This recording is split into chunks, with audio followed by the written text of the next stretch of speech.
Hello student, आज हमारी construction management की 4th क्लास है। इससे पहले हम लोगों ने क्या देखा था? इससे पहले हम लोग पढ़ चुके हैं स्टेजेज इन कंस्ट्रक्शन प्रोजेक्ट, निर्माण परियोजना के चरण हम लोगों ने देखा था। आज हम लोग देखेंगे resources needed for construction industry, निर्माण उद्योग के लिए आवश्यक संसाधन। जैसे कि हम कोई प्रोजेक्ट शुरू करने जा रहे हैं तो उसके लिए कौन कौन सी चीज़ों की आवश्यकता पड़ती है, उसे हम क्या कहते हैं? निर्माण उद्योग के लिए आवश्यक संसाधन। फर्स्ट ऑफ ऑल क्या है? निर्माण उद्योगों के लिए निम्नलिखित संसाधनों की आवश्यकता पड़ती है। क्या क्या किस किस चीज़ की आवश्यकता पड़ती है, आइए देखते हैं। पहला मनी, ठीक है। Second material. थर्ड क्या है? मशीनरी। चौथा क्या है? Man power. एंड पांचवा क्या है? मैन पावर एंड मैनेजमेंट, ठीक है, जिसको हम 5M के नाम से जानते हैं। कहीं भी अगर आप कहेंगे 5M तो इसका मतलब क्या हुआ? 5M, इसमें क्या है? Money, material, machinery, man power and management, जिसको हम किस नाम से जानते हैं? it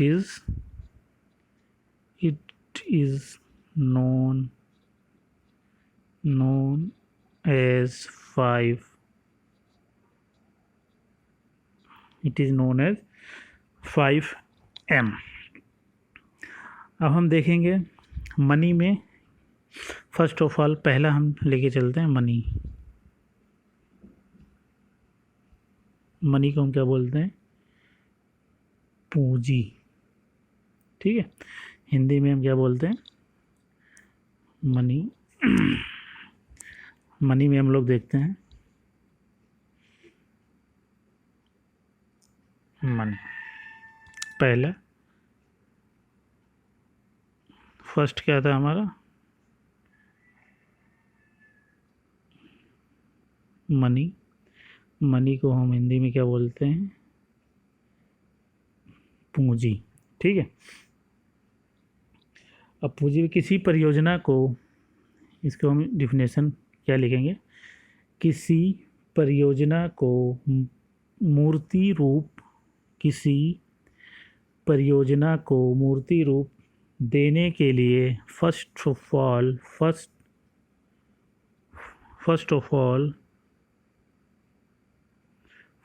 किस चीज़ की ज़रूरत पड़ेगी हमें? मनी की, ठीक है। मनी की आवश्यकता रहती है। यदि अगर आपके पास पैसे नहीं हैं तो आप कार्य शुरू नहीं हो पाएगा, ठीक है। अगर आपके पास, ये भी देखो कि अगर आपके पास पैसे ख़त्म हो गए हैं, बीच में प्रोजेक्ट चल ही रहा है, पैसे खर्च हो गए, तो उसमें क्या होगा? एक तो आपका काम, जो प्रोजेक्ट चल रहा है, जो भी प्रोजेक्ट चल रहा है वो रुकेगा, ठीक है, रुकेगा, डिले हो जाएगा। और उसमें किस किस चीज़ का नुकसान होगा? एक तो आपका टाइम, पैसा एंड मनी दोनों क्या होंगे? व्यर्थ चले जाएंगे। इसीलिए फर्स्ट ऑफ ऑल जो भी प्रोजेक्ट हम शुरू करते हैं उसमें सबसे पहले हम मनी को प्राथमिकता दे के चलते हैं, ठीक है। अगर हमारे पास पैसा होगा उतना, तभी हम प्रोजेक्ट को शुरू करेंगे। ऐसा ना हो कि हमने प्रोजेक्ट शुरू कर दिया है और बीच में काम रुक गया, पैसे ही नहीं है, तो क्या होगा? एक तो वहाँ पे टाइम, जितना भी प्रोजेक्ट में आपने टाइम लगाया, एक तो वो टाइम व्यर्थ जाएगा, और जितना आपने काम करवाया वो भी तो व्यर्थ ही जाएगा। फिर अब टाइम और पैसा दोनों गया। तो इसलिए हम मनी को लेके चलते, मनी को हमारा फर्स्ट प्राथमिकता होनी चाहिए, ठीक है। आइए अब हम दूसरा देखते हैं। दूसरा क्या है? सामग्री, ठीक है, मटेरियल। मटेरियल में हम देखते हैं मटेरियल। मटेरियल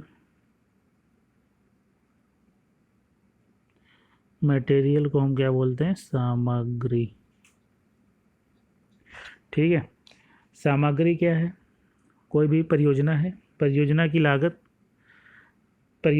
लागत 60 से 70% निर्माण सामग्री पर व्यय करना पड़ता है। मटेरियल जो होता है, जो भी पैसा हमने लगाया है किसी प्रोजेक्ट में, उसका कितना 60 से लेकर के 70% इस पे लगाना पड़ता है हमें, मटेरियल पर लगाना पड़ता है। ठीक है, और जहाँ पे कार्य हो रहा है उस स्थल पर आवश्यक सामग्री उपलब्ध रहे, तभी कार्य की क्या होगी? प्रगति बनी रहेगी। ऐसा ना हो काम चल रहा है और मटेरियल ही नहीं है, मटेरियल नहीं होगा तो प्रोजेक्ट क्या होगा? हमारा रुक जाएगा। ठीक है, this is the important point. यदि निर्माण सामग्री, अब हम इसमें भी देख लेते हैं थोड़ा सा। अगर हमारा मटेरियल जो है, मटेरियल कहीं बाहर से आ रहा है, बाहर से सामग्री आ रही है, तब यह देखना होगा कि परिवहन प्रणाली में गड़बड़ होने के कारण सामग्री पहुंचने में बाधा ना हो। इसमें दो चीज़ें हम देख सकते हैं। मटेरियल अगर हम बाहर से मंगा रहे हैं, मटेरियल हमारा किससे आएगा? जाहिर सी बात है किसी न किसी परिवहन से आएगा, उसकी वजह से कोई उसमें दिक्कत ना हो, आने में टाइम ना लगे ज़्यादा। ठीक है, ये सब हम उसमें चेक करेंगे। ठीक है, मटेरियल्स में। और मटेरियल का कितना परसेंट मनी लग जाता है? 60 से लेके 70% जो है पैसा जो है मटेरियल में लग जाता है। ठीक है, that is the most important point. आप लोग बस समझ लीजिए, आप लोगों को क्या करना है, इसमें बना के लिखना है। समझे रहेंगे तो आप लोग बना के लिख देंगे, अगर आप समझे नहीं रहेंगे तो उसको लिखने में दिक्कत होगी। ठीक है, अब हम आते हैं, हमारा क्या है, थर्ड क्या है? औजार तथा मशीनरी। औजार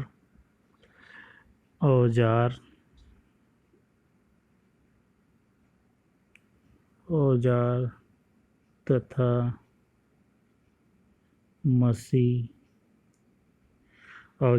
मशीनरी। ठीक है, जैसे भी कोई बड़ा प्रोजेक्ट चल रहा है, कोई बिग प्रोजेक्ट है हमारा। ठीक है, कोई भी बिग प्रोजेक्ट है, बड़े प्रोजेक्ट कार्यों के लिए आधुनिक ढंग पर न्यूनतम अवधि में पूर्ण करने के लिए विभिन्न प्रकार की छोटी बड़ी मशीन इसकी आवश्यकता पड़ेगी, मशीन संयंत्रों की आवश्यकता पड़ती है। जैसे एग्जाम्पल आप लेके चलिए, जैसे क्या है इसमें? मिट्टी काटने। ठीक है, मिट्टी को हम अगर काटें, मिट्टी काटने। ठीक है, मिट्टी काटने, फिर धोने। मिट्टी काटोगे फिर जाहिर सी बात है उसको वहाँ से हटाओगे साइड पर से। मिट्टी काटने, ढोने, उठाने। ठीक है, और क्या है? कंक्रीट तैयार करने। कंक्रीट जो है हमारा, कंक्रीट कैसे तैयार होता है? बड़े बड़े क्या होते हैं? मिक्सर्स आते हैं। ठीक है, वो सब क्या है? मशीनरी में आएगा। तैयार करने, डालने, फिर डालने के लिए भी अलग से आता है। डालने तथा कूटने वाली मशीन, ट्रक, क्रेन, रोलर, कंपन, वाहक, संपीडक इत्यादि। मशीनों की व्यवस्था पहले से ही की जाती है। ठीक है, फर्स्ट ऑफ ऑल पहले मशीनों की व्यवस्था करेंगे, क्योंकि कुछ मशीनों को बाहर से मंगवाना पड़ता है। जैसे कुछ मशीनें ऐसी हैं जो, कुछ मशीन कहाँ से आ रही है? बाहर से आ रही है, तो इसलिए हम क्या करते हैं, पहले से ही व्यवस्था करते हैं। ठीक है, पहले से ही व्यवस्था करके चलते हैं। ठीक है, अब हम आते हैं श्रमिक। मेन इम्पॉर्टेंट है ये वाला पॉइंट क्या है? श्रमिक पॉइंट। श्रमिक्स को इंग्लिश में क्या बोलेंगे? लेबर। हस्त मतलब कोई भी प्रोजेक्ट चल रहा है, उसमें क्या है? सबसे पहले आपको क्या है? मनी होगा, मैन पावर होगा, तभी तो आप काम करवा पाएंगे। लेबर होगी, लेबर एक तो लेबर भी कई तरह की होती है। एक तो होता है कुशल लेबर और एक होता है अकुशल लेबर। इसमें क्या है? हमें दोनों लेबरों की ज़रूरत पड़ती है। ठीक है, एक तो जो साइड पे जो काम चल रहा है, ठीक है, और एक साइट पे जो काम चल रहा है उसके लिए, और जो मशीन है वहाँ पे मशीनों के देख रेख के लिए या मशीन चलाने के लिए उसके लिए भी क्या है, लेबर की आवश्यकता पड़ती है। हस्त कार्यों तथा संयंत्रों द्वारा कार्य करने के लिए प्रोजेक्ट पर बड़ी संख्या में कुशल और अकुशल श्रमिकों की आवश्यकता रहती है। श्रमिक निर्माण स्थल के निकट ही वास करें, यह कार्य के हित में रहता है। ठीक है, जैसे कि प्रोजेक्ट हमारा कहीं चल रहा है, आउटर में चल रहा है, आउटर एरिया में चल रहा है, तो वहाँ पे क्या होना चाहिए, जो भी वहाँ का श्रमिक है वो भी प्रोजेक्ट के पास में ही रहे। ठीक है, रहना चाहिए, ये रहना चाहिए, यह कार्य के हित में होता है। अगर वो कहीं दूर रह रहा है, दूर से आने में उसको टाइम लगेगा, टाइम लगेगा तो लेट आएगा साइट पे। जब साइट लेट पे आएगा तो काम जो है हमारा क्या होगा, डिले होगा। इसलिए जो है हमारा पूरा लेबर जो होनी चाहिए आसपास ही रहना चाहिए प्रोजेक्ट में, जहाँ जहाँ काम चल रहा है हमारा वहीं पे मज़दूरों की रखने की व्यवस्था करनी चाहिए। इन केस ऑफ, किस केस में करेंगे हम, ये बड़े प्रोजेक्ट में करेंगे। ठीक है, big project, for big project. ठीक है, अब हम आते हैं प्रबंधन। ठीक है, पांचवा क्या है हमारा, प्रबंधन। प्रबंधन प्रबंधन में क्या है परियोजना को कोई भी परियोजना को शुरू करने से पहले उसका पहले मैनेजमेंट बनाना बहुत ही ज़रूरी होता है। ठीक है, परियोजना को प्रारंभ करके समापन तक पहुंचाने के लिए एक अच्छे प्रबंधन की आवश्यकता किसकी पड़ती है, एक अच्छे प्रबंधक की, हमें एक अच्छे मैनेजर की आवश्यकता पड़ती है। विभिन्न साधनों को एक स्थल पर लाकर खड़ा करना व उनको दिशा प्रदान करना, उनके बीच समन्वय स्थापित करना तथा उनसे संतोषजनक प्रगति प्राप्त करना प्रबंधन ही होता है। ठीक है, प्रबंधन के बगैर निर्माण नहीं कहलाता, ईंट पत्थरों का ढेर तथा मजदूरों का मेला बन जाता है। ठीक है, एक क्या है, मैनेजमेंट का होना बहुत ही ज़रूरी है वहाँ पे। अगर मैनेजमेंट नहीं रहेगा, जो सारा काम एक उसके अच्छे तरीके से सही ढंग से कराएगा, तो उसका मैनेजमेंट का काम क्या होगा, सारा काम को देखेगा, कहाँ तक काम पहुँचा है हमारा, कितना चल रहा है और किस किस चीज़ की आवश्यकता हो रही है वहाँ पे। ठीक है, ये सब किसका काम है, मैनेजमेंट का काम है, जो हमने पहले भी लेक्चर में देख लिया था, जहाँ पे हमने प्लानिंग वगैरह हम देखा था, वो सब सारे लेक्चर में हमने ये सब पढ़ लिया है। ठीक है, यहाँ पे ज़्यादा डिटेल में हमें जाने की ज़रूरत नहीं है। ठीक है, आज हमने क्या देखा, resources need for construction industry, जिसको हम 5M के नाम से जानते हैं। ये लोग आप लोग याद कर लेना, 5, कोई भी पूछ लिख सकता है आपसे 5M। ठीक है, ये क्वेश्चन भी आ सकता है आप लोगों के एग्जाम में।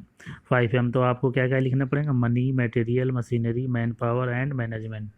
ठीक है, इतना है 5M। आज हम लोगों ने इतना चेक कर लिया। इसमें मुझे नोट्स बनाने की कोई ज़रूरत नहीं पड़ी, सिर्फ इसमें समझने वाला पॉइंट था जो मैंने आप लोगों को समझा दिया है। ठीक है, आप लोग अगर एक बार वीडियो देख लेंगे तो आप लोग लिख के आएंगे एग्ज़ाम में। ठीक है, आज की क्लास हमारी यहीं पे समाप्त होती है। Okay, thanks.